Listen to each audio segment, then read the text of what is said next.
కూటమి ప్రభుత్వం ప్రతిపక్షంలో ఉన్నప్పుడు కూడా అక్రమ బియ్యం రవాణాకు అడ్డుకట్ట వేసిందని Kakinada urban development authority chairman Tummala Babu అన్నారు. తాము అధికారంలోకి వచ్చిన తర్వాత టన్నుల కొద్దీ పీడీఎస్ బియ్యం పట్టుకున్నామని తెలిపారు. తనను Kakinada urban development authority chairman గా నియమించడంపై హర్షం వ్యక్తం చేశారు. గత ప్రభుత్వం నాన్ లేఅవుట్ వేసి రాష్ట్ర ఆదాయానికి గడ్డి కొట్టిందని ఆరోపించారు. నగర అభివృద్ధికి తన వంతు కృషి చేస్తానంటున్న తుమ్మల బాబుతో మా ప్రతినిధి Rajesh face to face. Civil supply శాఖ మంత్రి నాదెండ్ల మనోహర్ ఈరోజు కాకినాడ జిల్లా కాకినాడ పోర్టులో పర్యటన చేశారు. అయితే వారితో పాటు ఎవరైతే పెద్దాపురం నియోజకవర్గ జనసేన ఇన్ఛార్జ్ కూడా చైర్మన్ తుమ్మల బాబు కూడా వారితో పర్యటన జరిగింది. అసలు ఈ పర్యటనలో అంటే రేషన్ బియ్యాన్ని అసలు ఏం గుర్తించారు, అసలు దీనికి అడ్డుకట్ట ఏ రకంగా అయిపోతున్నారు అంశంపై ప్రస్తుతం మన వద్ద తుమ్మల బాబు ఉన్నారు. వారిని అడిగి మరింత సమాచారం అడిగి తెచ్చిన ప్రయత్నం చేద్దాం. సార్ చెప్పండి, ఇప్పుడు మీరు పెద్దాపురం నియోజకవర్గ ఇన్ఛార్జ్గా జనసేనలో ఉన్నారు. అయితే గతంలో కూడా ప్రతిపక్షంలో ఉన్నప్పుడు మీరు అధికార పార్టీని ఎన్నో ఎత్తుగాళ్ళు వేశారు, వారిని ప్రశ్నించే టైం కూడా వచ్చింది. అయితే ఈరోజు ఏవైతే పోర్టులో కూడా ఏవైతే రేషన్ బియ్యాన్ని గుర్తించడం చూశారు, ఏంటి దీన్ని అసలు ఏ రకంగా చూడొచ్చు?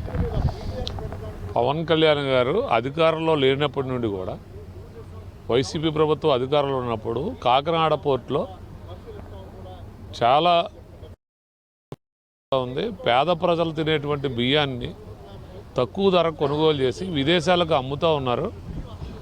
యాక్చువల్గా ఇది పీడిఎస్ అనేటువంటిది మంచి ప్రోటీన్ ఉన్నటువంటి రైస్. ఇది ఉచితంగా కేంద్ర ప్రభుత్వం కానీ రాష్ట్ర ప్రభుత్వాలు కానీ పేద ప్రజలకి అందించేటువంటి ఏదైతే బియ్యం ఉందో ఇక్కడ కొంతమంది వ్యాపారస్తులు, మరియు ముఖ్యంగా గత వైసీపీ ప్రభుత్వంలో ఇక్కడ కాకినాడ సిటీ ఎమ్మెల్యేగా ఉన్నటువంటి చంద్రశేఖర్ రెడ్డి గారి ఆధ్వర్యంలో జరిగిందనేటువంటిది పెద్ద ఎత్తున ఇక్కడ ప్రచారం జరుగుతున్నప్పటికీ కూడా ఈవేళ అధికారం కోల్పోయిన తర్వాత కూడా ఎన్డీఏ కూటమి ప్రభుత్వం ఏర్పడిన తర్వాత కూడా ఇంకా పీడీఎస్ రైసు వెళ్తున్నాయంటే వారు మాఫియా ఎంత సామ్రాజ్యాన్ని విస్తరించారనేటువంటిది ఈ సందర్భంగా మన అందరూ ప్రజలందరూ తెలుసుకోవాల్సినటువంటి అవసరం ఉంది.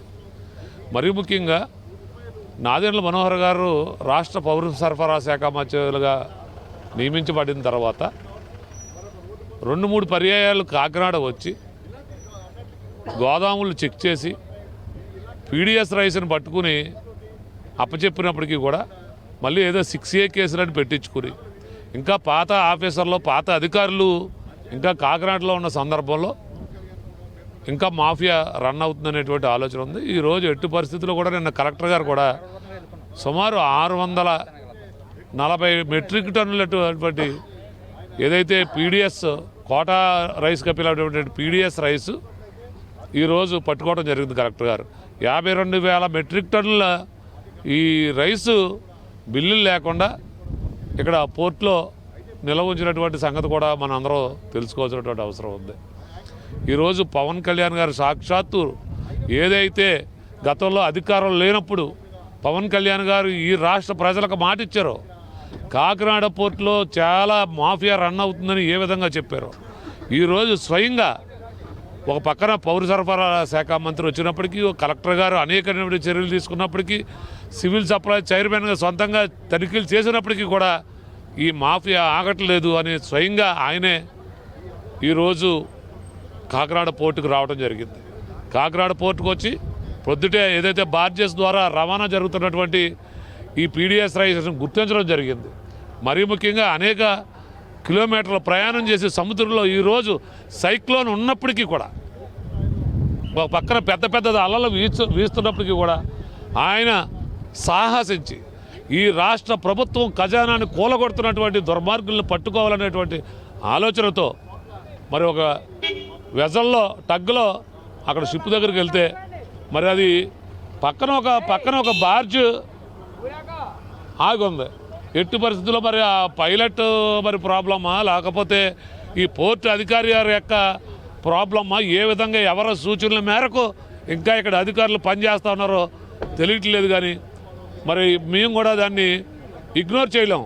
అధికారులు చెప్పినటువంటి మాటలు ఇక్కడ కరెంట్ ఎక్కువగా పాస్ అవుతుందండి, ఈ అలలు ఎక్కువగా ఉన్నాయి, మనం వెళ్ళడానికి కుదరదు నా పక్క చెప్తూ ఉన్నప్పటికీ మరి అక్కడ మా కళ్ళెదురుంటే పవన్ కళ్యాణ్ గారు కూడా ప్రశ్నించడం జరిగింది. ఇంకొక షిప్ దగ్గర అక్కడ ఒక బార్జ్ ఆగి ఉంది. మేము వెళ్ళేటప్పుడు బార్జ్ లేదు, వచ్చే సమయానికి అక్కడ బార్జ్ ఉండి అక్కడ ఉన్నటువంటి కార్మికులు లోడ్ చేస్తూ ఉన్నారు. మేము ఏదైతే పవన్ కళ్యాణ్ గారు వెళ్ళినటువంటి టగ్ ఏదైతే ఉందో దాన్ని బోర్డు దగ్గరికి 20-30 సార్లు తీసుకెళ్ళటం, రావటం, తీసుకెళ్ళటం రావటం, పెద్ద పెద్ద ఇలా ఊపేయటం, ఇవన్నీ ఏదేమైనప్పటికీ ఆయన విశ్వ ప్రయత్నం చేశారు ఆ షిప్లోకి వెళ్ళాలనేటువంటి ఉద్దేశంతో. మరి ఎట్టి పరిస్థితుల్లో ఆ షిప్ దగ్గరికి మరి అక్కడ ఉన్న పైలట్ వద్దు అని కానీ అక్కడ ఉన్న పోర్ట్ అధికారి కానీ వద్దు వద్దని 10 సార్లు చెప్తుంటే ఆయన మరి కొద్దిగా ఇబ్బందికి గురయ్యారు.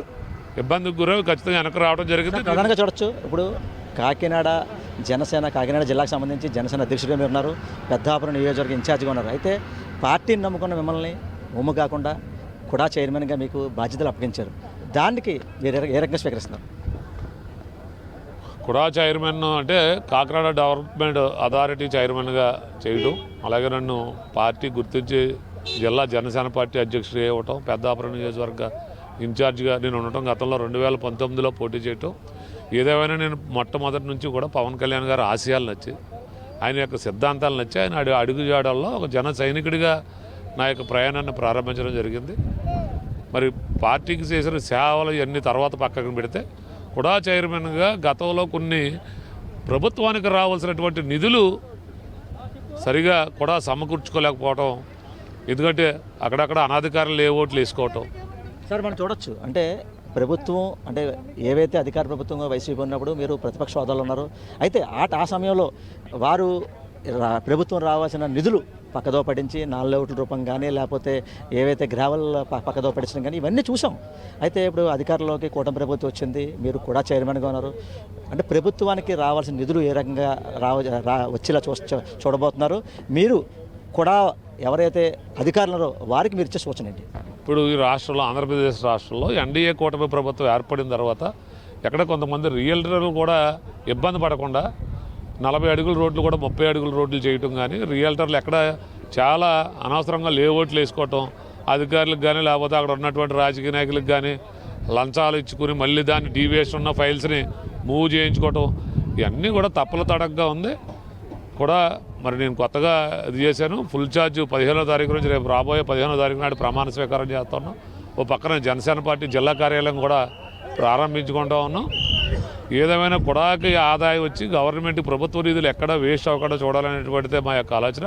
పవన్ కళ్యాణ్ గారు కూడా పదవి ఇచ్చే ముందు చెప్పారు, చాలా జాగ్రత్తగా చేయాలి, ఇది రాజకీయంగా కానీ మీకు ఎదుగుదలకు కానీ ఇది పునాది లాంటిది ఈ పదవి అనేటువంటిది, మీరు చాలా నిజాయితీగా చేయవలసినటువంటి అవసరం ఉంది అనేటువంటిది పవన్ కళ్యాణ్ గారు 10 సార్లు మాకు పదవి ఇచ్చే ముందు చెప్పారు. నేను కూడా చూసాం. అంటే కూడా అంటే కాకినాడ అర్బన్ డెవలప్మెంట్ అథారిటీ, అంటే అర్బన్ డెవలప్మెంట్, అంటే ఆ డెవలప్మెంట్ విధంగా మీరు అడుగులు ఏ రకంగా వేయబోతున్నారు? ఇది కాకినాడ అర్బన్ డెవలప్మెంట్ అనేటువంటిది మొత్తం తూర్పుగోదావరి జిల్లాలో 10-15 గ్రామాలు తప్పించి మొత్తం తూర్పుగోదావరి జిల్లా అంతా కూడా కాకినాడ అర్బన్ డెవలప్మెంట్ అథారిటీలోనే ఉంది. కాకినాడ డెవలప్మెంట్ ఈ కుడా ద్వారా మేము అన్ని నియోజకవర్గాలపై కూడా దృష్టి సారించి అక్కడ ఉన్నటువంటి శాసనసభ్యులు కలుపుకుని మా కుడాకు వచ్చేటువంటి నిధులు ఏవైతే ఉన్నాయో మళ్ళీ జిల్లాకు అందరికీ కూడా ఉపయోగించి జిల్లాలో కుడా అనేటువంటిది ఒక మార్పు కనిపించే విధంగా పనిచేయాలనేటువంటిది నా ఉద్దేశం. అయితే చూసాం, ఏవైతే కాకినాడ పోర్టులో జనసేన అధినేత డిప్యూటీ సీఎం పవన్ కళ్యాణ్ పర్యటన చూసాము. అయితే ఇక్కడ రేషన్ బియ్యము 1000 టన్నులు అయితే గుర్తించాము. అలాగే అంటే కుడా చైర్మన్గా నాకు ఇవ్వడం ఎంతో ఆనందంగా ఉంది. అలాగే కుడాకు సంబంధించి అంటే గత ప్రభుత్వంలో ఈ యొక్క డెవలప్మెంట్ యాక్టివిటీస్గా లేదా లేఅవుట్కి సంబంధించి 4 లేఅవుట్లు వేసి ప్రభుత్వం రావాల్సిన నిధులు పక్కదో పట్టించారు. అటువంటిది ఏమీ లేకుండా ఈసారి నేను కుడా చైర్మన్గా బాధ్యత తీసుకున్న తర్వాత ప్రభుత్వానికి రావాల్సిన నిధులు వచ్చేలా చూసి ఎంతో డెవలప్మెంట్ విధంగా నేను అడుగులు వేస్తానని చెప్పి ఎవరైతే జనసేనకు సంబంధించి కాకినాడ జిల్లా జనసేన ఇన్ఛార్జ్ అలాగే కుడా చైర్మన్ తుమ్మల బాబు చెప్పే పరిస్థితి. ఇదే కొంత తాజా పరిస్థితి. కెమెరా పర్సన్ సురేష్తో రాజేష్, ఐ న్యూస్, కాకినాడ జిల్లా, కాకినాడ నుంచి.